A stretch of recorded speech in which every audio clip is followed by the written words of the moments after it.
বিসমিল্লাহির রহমানির রহিম। আসসালামু আলাইকুম। আজকে আবারও চলে এলাম নতুন একটি ভিডিও নিয়ে আপনাদের সামনে। মোমেনাস কিচেন অ্যান্ড ব্লগে আপনাদেরকে স্বাগত। এখানে আমি আজকে টাকি মাছের শুটকি দিয়ে বেগুন আলু দিয়ে রান্না করব। আর প্রথমে আমি সব কিছু গুছিয়ে নিয়েছি। তো এখানে আমি মশলাও গুছিয়ে নিয়েছি আর বেগুন আর আলু কেটে ধুয়ে রেখে দিয়েছি। আর আমি এখানে কিছু রসুন থেতো করে নিয়েছি, পেঁয়াজ কুচি করে নিয়েছি আর কাঁচামরিচ ফালি করে নিয়েছি।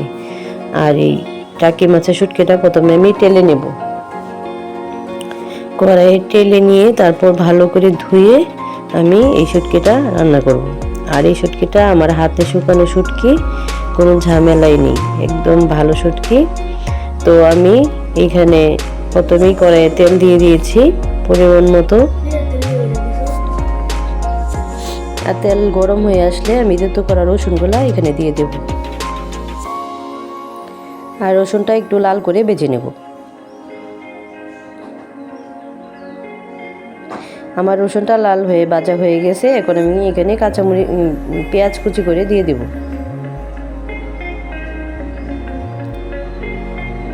সামান্য পরিমাণে পানি দিয়ে দেব।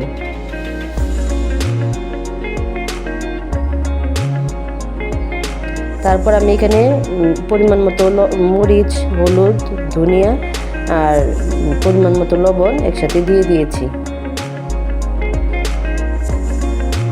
মশলাটা আমি একটু কষিয়ে নেব।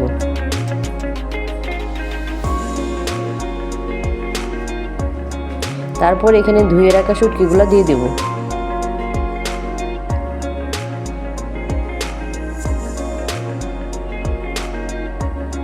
আমার শুটকিগুলো কষানো হয়ে গেছে। এখন আমি ধুয়ে রাখা বেগুন আর আলু দিয়ে দেব।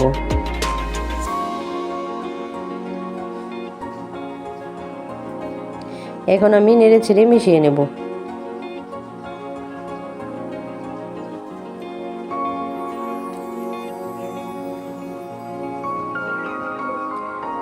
পাঁচ মিনিটের জন্য ঢেকে রান্না করে নেব। 5 মিনিট পর উঠিয়ে নেড়ে চেড়ে আমি পরিমাণ মতো ঝোল দিয়ে দেব।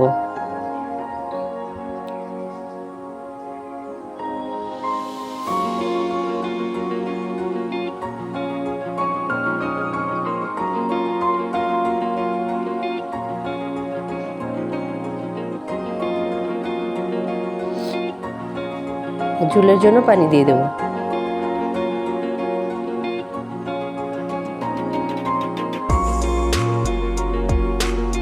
এখন আমি এটা 10 মিনিট ঢেকে রান্না করে নেব।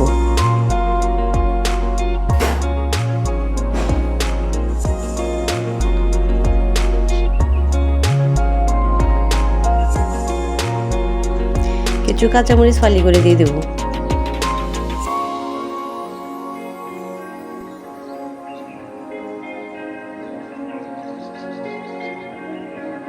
আমার রান্নাটা মোটামুটি কমপ্লিট হয়ে আসছে।